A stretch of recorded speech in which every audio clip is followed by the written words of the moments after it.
पहिले ना तुम्ही या नावण्याचा व्हिडिओ पहा आहे आणि येणाऱ्या काळात राज्यातील तमाम ओबीसीने त्याला मन्याशिवाय बोलू नये, भिकार तोटाशिवाय. अरे तुला ना दाढी ना मिशी, तू बोलताना 10-15 वेळेस तुझ्या तोंडातून जाऊन येते माशी आणि लोक तुला तोंडावर म्हणते ही येडी पैदा जन्माला आली कशी. अरे स्वतः स्वतः समजतो बादशाह यक्का आणि दिसतो छक्का. पाटलावर भुकल्याशिवाय तुझं भरत नाही पोट.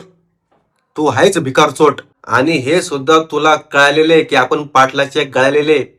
अरे पाटलावर रोज भुकल्याशिवाय तुझी डाळ नाही शिजत आणि तुला वाटतं पाटलांनी माझ्यावर बोलावं. अरे तुझ्या छक्क्यासारख्यांना पाटील नाही मोजत. नाहीतर पाटलाची बाईट दाखवा एखादी साधी. पाटलांनी या छक्क्याचं नाव घेतलं का कधी.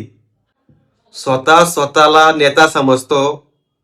अरे चार चौघात तुला कोणी देत नाही किंमत.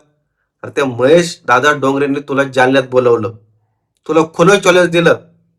तिथं तू जायची आहे का हिंमत. दिवसातून 1000-2000 वेळेस पाटलाचं तोंडात घेतो नाव. तुला वाटतं पाटील आता तरी मला बोलन, पण तुला पाटलांनी आतापर्यंत कधीच दिला नाही भाऊ. आडनाव वाघमारे आणि छक्क्याचे गुण सारे. मराठ्यांच्या लेखी बाणीबद्दल खालच्या पातळीवर बोलतो. बोलताना तुला वाटली असेल गंमत, पण एक लक्षात ठेव, याची तुला फार मोठी मोजावी लागणार आहे किंमत. मराठा जातीचा तुला एवढा तिरस्कार अवकतीच्या बाहेर बोलून गेला, पण तुझ्याही घरात लेख आहे हे तू मात्र विसरून गेला. मराठे सर कटे फिर भी पीछे न हटे उसे कहते मराठे. आणि हे लक्षात ठेव, आता तू तुझ्या डोळ्याने पाहणार तुझ्या डुकरावाने तोंडातून पडलेला एका एक शब्दाचा हिसाब मराठीत चुकता करणार. मुंबईमध्ये महेश दादा डोंगरे यांनी तुला समोरासमोर कोल्लं. त्यांच्या समोर तुझ्या तोंडातून ब्र शब्द सुद्धा निघला नाही आणि मीडिया समोर बात्या करतो मोठ्या मोठ्या.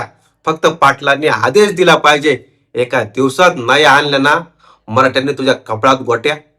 अरे वाटलंच होतं पाटलाची प्रसिद्धी पाहून तुझी जळेल, पण लवकरच तुला तुझ्या अवकात कळेल.